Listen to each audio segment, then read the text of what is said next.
last week for the BMF belt. Diaz versus Masvidal. What do you think of that, Lewis? What was your overall impression?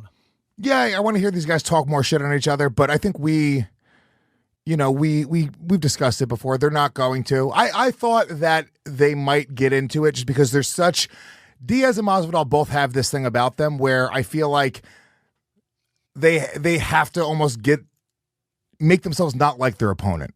I feel like you have that about you as well. Maybe it's a certain type of fighter. Maybe it's that the guys that maybe grew up getting into street fights.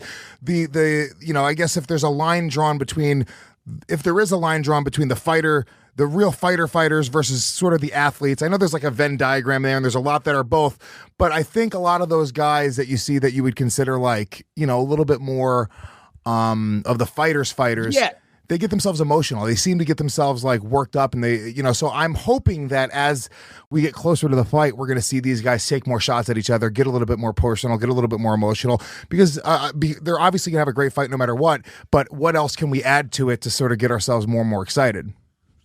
Well, I do believe I said when we first spoke about it, I said we're not going to see any trash talk from these two because number one, the fight does sell itself, and they do respect one another because they don't need to puff their chests out. They don't need to talk a lot of smack to let the other guy know, hey, listen, I'm a badass and I'm coming for you. They both know that they're badasses. They both know that they're both going to bring it. They both know that they've got a tough opponent in front of one another. So they don't need to go out there and kind of make a fool out of themselves and just start throwing swear words out there for the sake of it.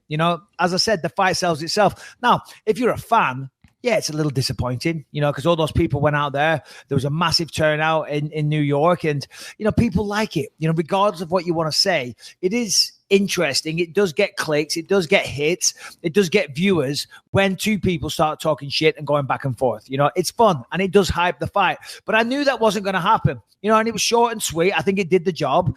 Dana said they're having a $50,000 belt made.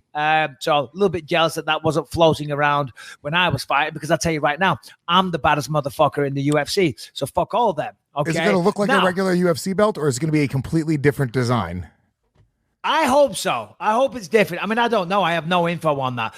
If it was just the same with BMF, I think that'd be a little disappointing. Or who knows? I mean, it sounds cool as hell. But to see a completely new design, I think that'd be fun. Yeah, I like it. It's very reminiscent of like the old school WWF days where they would have like the hardcore title. And it's just like a shitty title with barbed wire wrapped around it. It's like, fuck yeah, dude. This is great. I love it. The fact...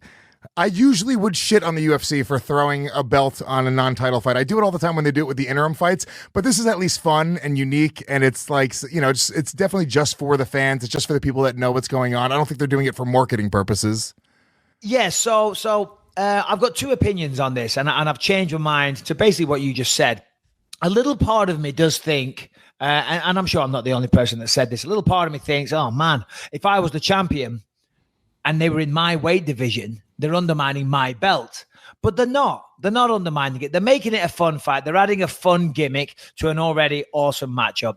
Diaz said that thing, right? He said, I'm the baddest mother effer in the game. And he called out Diaz. So, it just kind of organically happened. And as you said, I think it's a treat for the fans. It's cool for me, Diaz and Masvidal, because if that's a one-off, right?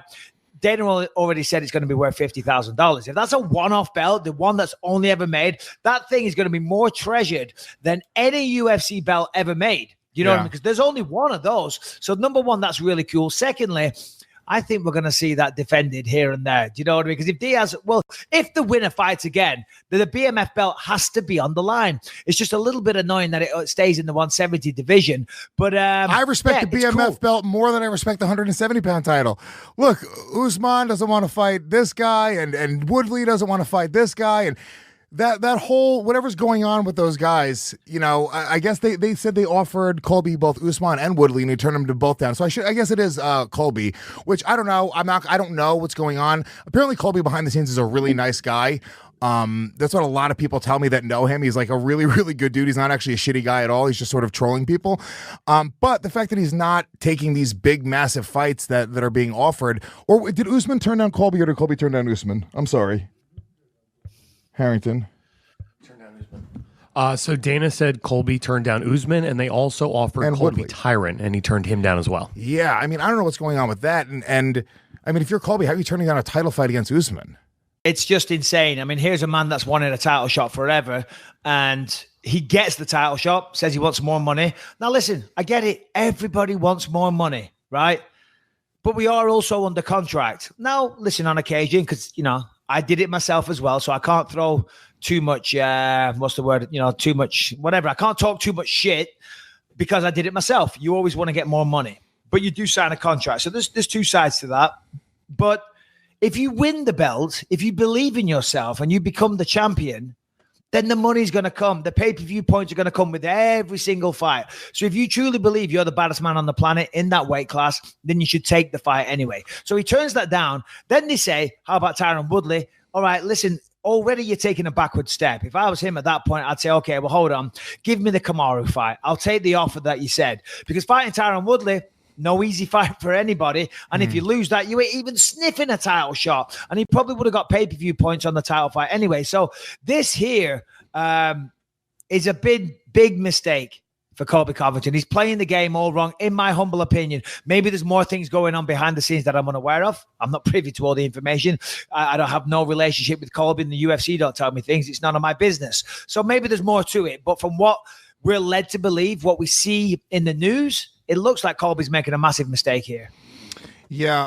Other highlights from the press conference. I guess White said there's been 10,000 tickets that have already been sold in pre-sale. I mean, huge, massive fight. And to be honest with you, those guys, Masvidal, Diaz, no matter what way you slice it, you could put a triple threat match between Colby, Tyron, and Usman. It's not selling more tickets than Diaz versus Masvidal right now. This fight, people are super excited about.